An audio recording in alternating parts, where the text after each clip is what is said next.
तो वहां के सभी भक्त चौंक गए और उन्होंने गुरुजी से आग्रह किया कि इस फल के बारे में हमें डिटेल से समझाइए।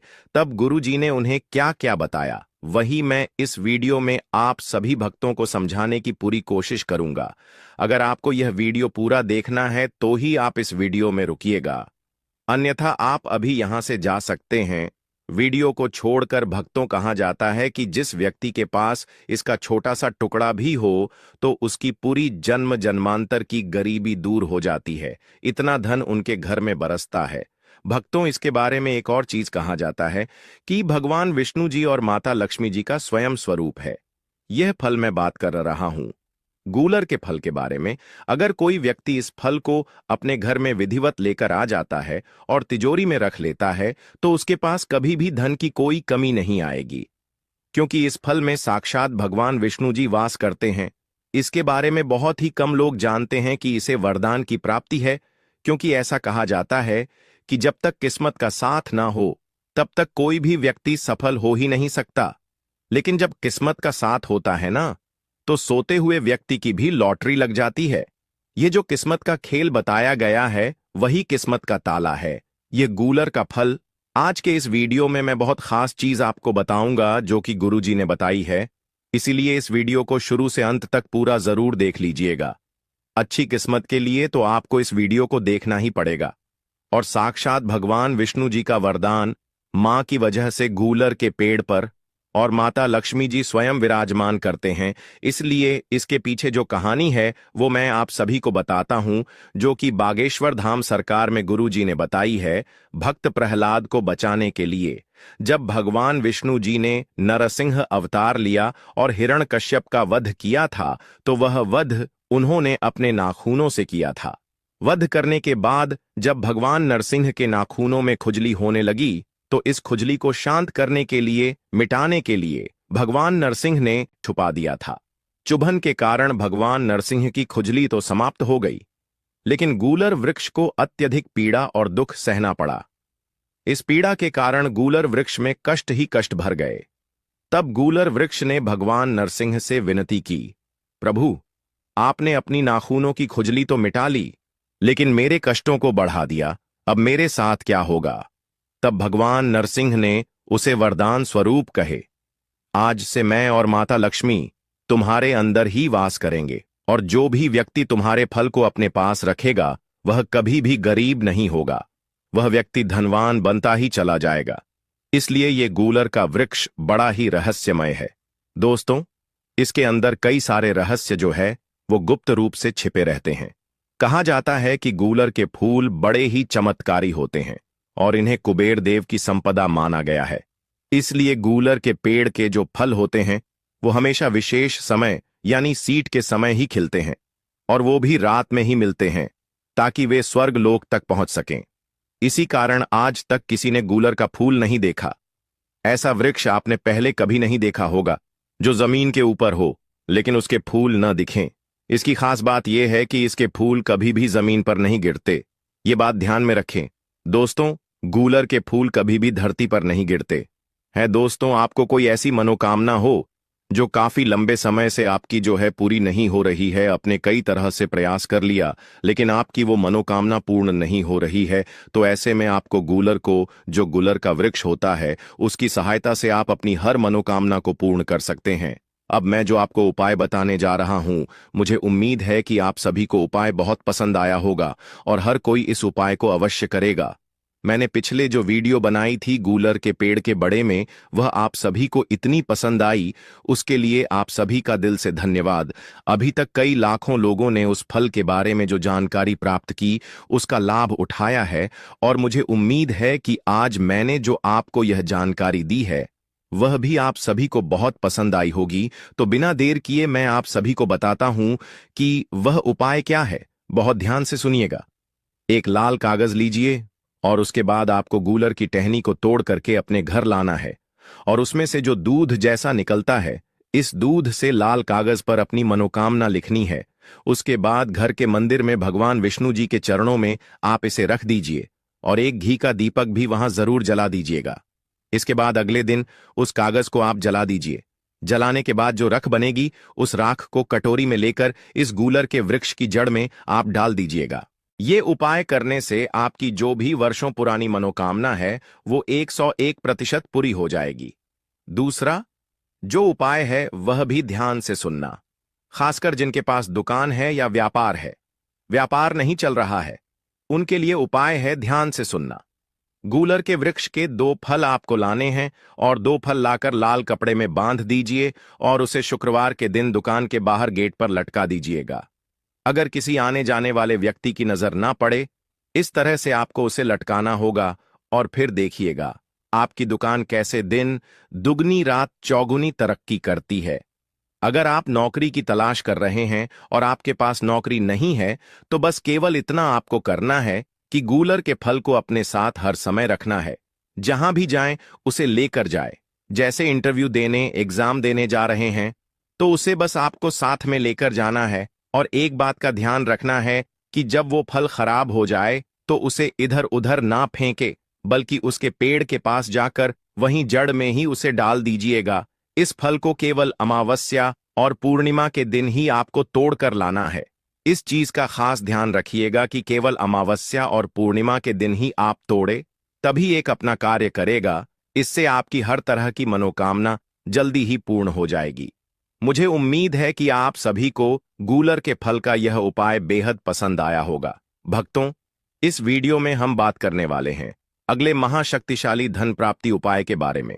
तो आप लोग इस वीडियो में अंत तक जरूर बने रहिएगा, तभी आप लोगों को उपाय अच्छे से समझ में आएगा। और वीडियो को आप लोग बीच में छोड़कर मत जाना, नहीं तो आपका ही नुकसान होगा, इससे हमारा कोई नुकसान नहीं होगा। आप जब उपाय को पूरा सुनेंगे तभी आप उपाय को सही से कर पाएंगे, इसलिए वीडियो को बिल्कुल भी कट नहीं करना। चलिए स्टार्ट करते हैं भक्तों। ये पौधा को देख करके पहचान लीजिए। आज मैं आप लोगों को जो जानकारी बताऊंगा इस पौधे के बारे में ही बताऊंगा। इस पौधे को आपने अपने घरों के आसपास में बहुत ही आसानी से यत्रंत्र बिना उगाए या फिर बिना उगे हुए आपने जरूर देखे होंगे। यह पौधा बहुत ही बलवान होते हैं, यह पौधा बहुत ही शक्तिशाली होते हैं, इसलिए इसे आयुर्वेद में बहुत ही उत्तम श्रेणी में रखा है। जी हां, बिल्कुल ही यह चमत्कारिक पौधे की श्रेणी में आती है। इसके अंदर अनेक चमत्कारिक गुण, दिव्य गुण होते हैं। यह पौधा अपने आप में दिव्यता को लिए हुए यह लोक प्रसिद्ध भी है। तो आज मैं आप लोगों को इसी के बारे में जबरदस्त पावरफुल धार्मिक एवं तांत्रिक प्रयोग बताऊंगा। इसका आयुर्वेदिक प्रयोग भी बताऊंगा, इसलिए अपने फायदे के लिए इस वीडियो को पूरा जरूर देखना। जो जानकारी आप लाखों रुपए खर्च करेंगे फिर भी प्राप्त नहीं हो पाएगा, वह जानकारी आज की इस वीडियो में मैं आप लोगों को इस पौधे के माध्यम से फ्री में बताऊंगा। हमने बहुत सारे लोगों को गौर करके देखा है। कई लोग तो ऐसे होते हैं जो कि जानकारी जताने में, आयुर्वेद की जानकारी हो या फिर किसी भी प्रकार की जानकारी जताने में काफी समय अपना बर्बाद कर देते हैं, पूरे जीवन को बर्बाद कर देते हैं, फिर भी इस प्रकार की ज्ञान भरी जानकारी उन्हें प्राप्त नहीं होती है। अच्छी किस्मत वाले कि हमें गुरु के सानिध्य में हमें गुरु का ज्ञान प्राप्त है। देखिए, मैं दर्शकों आप सभी लोगों को बताना चाहूंगा, ये कोई साधारण पौधा नहीं है। इस पौधे के चमत्कार को जानेंगे तो कल से आप जो है इसके जड़ का सेवन करना शुरू कर देंगे। बिल्कुल यकीन के साथ मैं कह सकता हूं, कल से यह पौधा आप इसका सेवन करने को कहें, इससे उन्हें निरोगी रहने में मदद मिलेगी। नवग्रह यंत्र चैत्र। नवरात्रि के दौरान घर में नवग्रह यंत्र घर में लाना चाहिए। घर में नवग्रह यंत्र स्थापित करने से सभी ग्रहों का शुभ प्रभाव पड़ता है और घर में सुख समृद्धि आती है। इसे घर में रखना बहुत ही लाभदायक होता है। केले का पौधा। केले का पौधा लाने से आपके परिवार की हर परेशानी दूर होगी। किसी भी शुभ मुहूर्त में इस पौधे को घर ला सकते हैं। इसे गमले में लगाकर 9 दिन तक जल चढ़ाएं। गुरुवार के दिन जल में थोड़ा दूध मिलाकर केले के पौधे पर चढ़ने से धन की कमी दूरी होगी और लक्ष्मी जी का आशीर्वाद प्राप्त होगा। हरसिंगार का पौधा। नवरात्रि के दिनों में यदि आप हरसिंगार का पौधा लाते हैं तो इससे भी घर में सुख समृद्धि का वास होता है। हरसिंगार के बंदे को आप घर में लाल कपड़े में बांधकर ऐसे स्थान पर रखें जहां आपका धन रखा जाता है। ऐसा करने से धन में वृद्धि होगी। बरगद का पत्ता। नवरात्रि के दिनों में किसी भी दिन बरगद का पत्ता तोड़कर उसे गंगा जल से धो लें। इसके बाद उसे पर हल्दी और देसी घी से स्वास्तिक बना लें। इस पत्ते को पूजा के स्थान पर रख दें। 9 दिन तक धूप दिखाएं और पूजा करें। ऐसा करने से हर प्रकार की समस्या दूर हो जाएगी। लाल कपड़े में लपेटकर इस साल भर तक पूजा के स्थान पर रखने से धन की कभी कमी नहीं होगी। धतूरे की जड़ भगवान शिव का अति प्रिय धतूरे का प्रयोग मां काली की पूजा में भी होता है। चैत्र नवरात्रि के दिनों में आप शुभ मुहूर्त में धतूरे की जड़ को घर लाइन इसे लाल कपड़े में लपेट कर रखें। मां काली के मित्रों का जाप करते हुए इसका पूजन करें। ऐसा करने से हर प्रकार की परेशानी दूर होगी।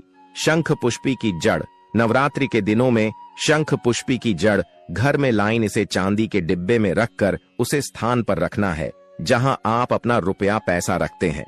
ऐसा करने से आपकी धन संबंधी सभी प्रकार की समस्याएं दूर होगी। चैत्र नवरात्रि में घर लाएं यह शुभ चीज। चैत्र नवरात्रि के पहले दिन लाल रंग की त्रिकोणीय पटक जरूर खरीदें। नवरात्रि में यह पताका खरीदना बहुत शुभ माना जाता है। इस तरह का पताका मां दुर्गा की जय जयकार और विजय की निशानी होती है। चैत्र नवरात्रि के दौरान उसे पटक को पूजा घर में रखकर विधि पूर्वक पूजा करें। घर की छत पर पताका अगली नवरात्रि तक लगी रहने दें। नवरात्रि में मां दुर्गा को श्रृंगार की सामग्री अर्पित करना बहुत शुभ माना जाता है। इसीलिए विवाहित महिलाओं को चैत्र नवरात्रि में मां दुर्गा को लाल चुनरी के साथ सुहाग का सामान चढ़ाना चाहिए। माना जाता है कि नवरात्रि में मन को श्रृंगार की सामग्री अर्पित करने से वैवाहिक जीवन सुखी रहता है और पति की उम्र बढ़ती है। ज्योतिष शास्त्र के मुताबिक चैत्र नवरात्रि के दिनों में घर में चांदी की कोई चीज खरीद कर घर लानी, इसके बाद ही उसका इस्तेमाल करना चाहिए। इससे घर में बरकत आती है। अगर आपके काम में बार बार बाधा आती है या फिर आपके काम बीच में अटक जाते हैं तो नवरात्रि में अपने घर मौली खरीद कर ले आए। घर लाने के बाद मौली के धागे में 9 गांठें लगाकर मां दुर्गा को अर्पित कर दें। माना जाता है कि इस उपाय को करने से किसी भी व्यक्ति का भाग्य चमक उठता है। मां दुर्गा के चरण जहां पड़ते हैं वह घर धन्य हो जाता है। चैत्र नवरात्रि पर आप मां दुर्गा के पद चिन्ह घर ला सकते हैं। घर लाकर इनका पूजन करें। मां दुर्गा के पद कौन को पूजा स्थान के पास ही लगाना चाहिए। चैत्र नवरात्रि में आप लाल चंदन की माला भी खरीद कर घर ला सकते हैं। मां दुर्गा के मित्रों का जाप करने के लिए लाल चंदन की माला अति उत्तम मानी जाती है। इस मां दुर्गा के मित्रों का जाप करना विशेष फलदायी माना जाता है। हल्दी का उपाय। हल्दी का प्रयोग स्वास्थ्य और सुरक्षा दोनों को लाभ प्रदान करता है। नवरात्रि में देवी को 2 गांठ हल्दी अर्पित करें। इसके बाद देवी के सामने श्री सुक्तम का पाठ करें। देवी से धन की समस्या को दूर करने की प्रार्थना करें। नवरात्रि के बाद इन दोनों हल्दी की गठन को लाल वस्त्र में लपेटकर अपने धन स्थान पर रख दें। हर नवरात्रि में पुरानी हल्दी को जल प्रवाहित कर दें और नई गांठ रखते रहे। पान के पत्ते का उपाय। पान का पत्ता पूजा में बहुत प्रयोग किया जाता है। यह एक औषधि भी है और इसके चमत्कारी प्रयोग भी हैं। चैत्र नवरात्रि में किसी भी दिन 27 पान के पत्ते ले लें। इनका लाल धागे में बांधकर माल बना लें। इस नवरात्रि में किसी भी रात्रि को देवी को अर्पित कर दें। इसके बाद शीघ्र रोजगार प्राप्ति की प्रार्थना करें। रोजगार की व्यवस्था हो जाने पर इस माल को जल में प्रवाहित कर दें। नारियल का उपाय। नारियल का फल हर पूजा उपासना में संपन्नता और समृद्धि के लिए प्रयोग किया जाता है। देवी की पूजा बिना नारियल के पूरी नहीं हो सकती है। चैत्र नवरात्रि में आप नारियल के प्रयोग से अपनी खराब ग्रह दशाओं से छुटकारा पा सकते हैं। नवरात्रि में किसी भी रात्रि को एक पानी वाला नारियल लें। इसको अपनी गोद में रखकर देवी के समक्ष बैठे। इसके बाद एक विशेष मंत्र का अधिक से अधिक जाप करें। लौंग का उपाय। देवी की पूजा में लौंग का खूब प्रयोग होता है। इसके प्रयोग से विशेष मनोकामना को आसानी से पूर्ण किया जा सकता है। अपनी उम्र के बराबर लौंग ले इस काले धागे में बांधकर माल बना लें। नवरात्रि में किसी भी दिन करें। इसके बाद अपनी मनोकामना पूरी होने की प्रार्थना करें। मनोकामना पूर्ण हो जाने के बाद माल को जल प्रवाह कर दें। नवरात्रि में देवी को चांदी की लौंग अर्पित करने से तंत्र मंत्र की बड़ा कट जाती है। सुपारी का उपाय। सुपारी पूजा में अर्पित की जाने वाली एक विशेष वस्तु है। इसके विशेष प्रयोग से विवाह का वरदान पाया जाता है।